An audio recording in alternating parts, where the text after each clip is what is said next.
ಬನ್ನಿ ಶಿವಮೊಗ್ಗದ ಪ್ರವಾಸ ಮಾಡೋಣ. ಯಥೇಚ್ಛವಾದ ನೈಸರ್ಗಿಕ ಸಂಪತ್ತನ್ನು ಹೊಂದಿರುವ ಕರ್ನಾಟಕದ ಶಿವಮೊಗ್ಗವು ಹಚ್ಚ ಹಸಿರಿನಿಂದ ಕೂಡಿದ ತಂಪಿನಿಂದ ಆವೃತವಾಗಿರೋ ಗುಡ್ಡಗಳನ್ನು ಬೆಚ್ಚಗೆ ಹೊದ್ದು ಪ್ರತಿ ವರ್ಷ ಲಕ್ಷಾಂತರ ಪ್ರವಾಸಿಗರನ್ನ ಕೈಬೀಸಿ ಕರೆಯುತ್ತೆ.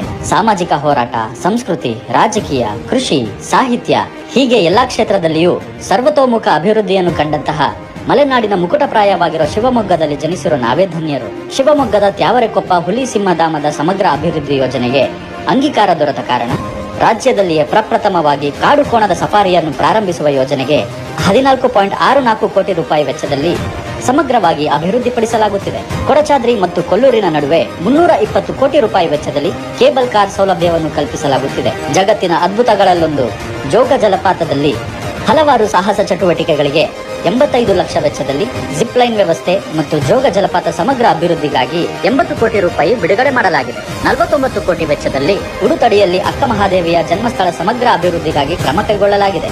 ಸಕ್ರೆಬೈಲು ಆನೆ ಬಿಡಾರಕ್ಕೆ ಇನ್ನೂ ಹೆಚ್ಚಿನ ಮಾನ್ಯತೆ ಲಭಿಸಬೇಕೆನ್ನುವ ದೃಷ್ಟಿಯಿಂದ 20 ಕೋಟಿ ಅನುದಾನ ಬಿಡುಗಡೆಯಾಗಿತ್ತು. ನಮ್ಮ ದುರದೃಷ್ಟಕ್ಕೆ ಈಗಿನ ಸರ್ಕಾರ ಈ ಕಾಮಗಾರಿಯನ್ನೇ ರದ್ದು ಮಾಡಿದೆ.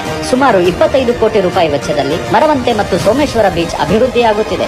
ಅಲ್ಲಮ ಪ್ರಭುವಿನ ಜನ್ಮಸ್ಥಳ ಮತ್ತು ಬಳ್ಳಿಗಾವಿಯ ಅಭಿವೃದ್ಧಿಗಾಗಿ 1.5 ಕೋಟಿ ಅನುಮೋದನೆ ದೊರೆತಿದೆ.